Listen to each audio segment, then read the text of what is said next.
Blikayod po ang mga sundalo natin sa Marawi. Kasi bukod sa kabisado raw ng mga kalaban, yung pasikot-sikot sa lungsod, nagkalat pa roon hanggang ngayon yung mga tinatawag na improvised explosive device. Ayon yan sa dalawang sundalong sumasabak doon, veterano sila nung tinatawag na Zamboanga Siege noong taong 2013. Nakatutok si Marisol Abduraman. Eksklusibo.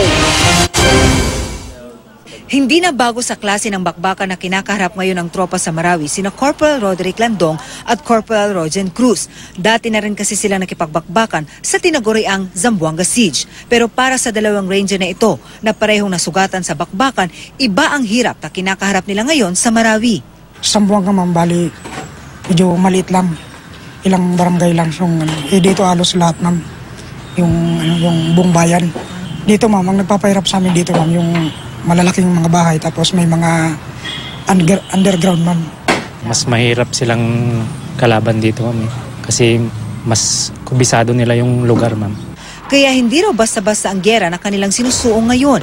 Para makaabante, kailangan nilang butasin ang mga bahay na matitibay ang pagkakagawa. At dahil nasa depensa ang kalabang Mauti ISIS, nag-aabang lang daw ang mga ito sa kanilang mga galaw.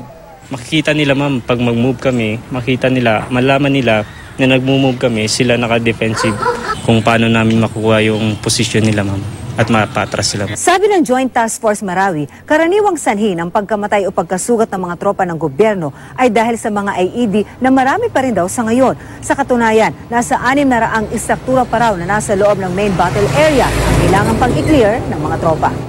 Bagamat aminadong pagod na rin, determinado pa rin ang mga sundalo na tapusin ang laban. Kanina, muli silang sumabak sa bakbakan. Baon ang pag-asang matatapos na rin ang lahat. Pero sa pagpapatuloy ng sagupaan, na ngayon ay nasa ika-65 araw na, matindi pa rin ang bakbakan.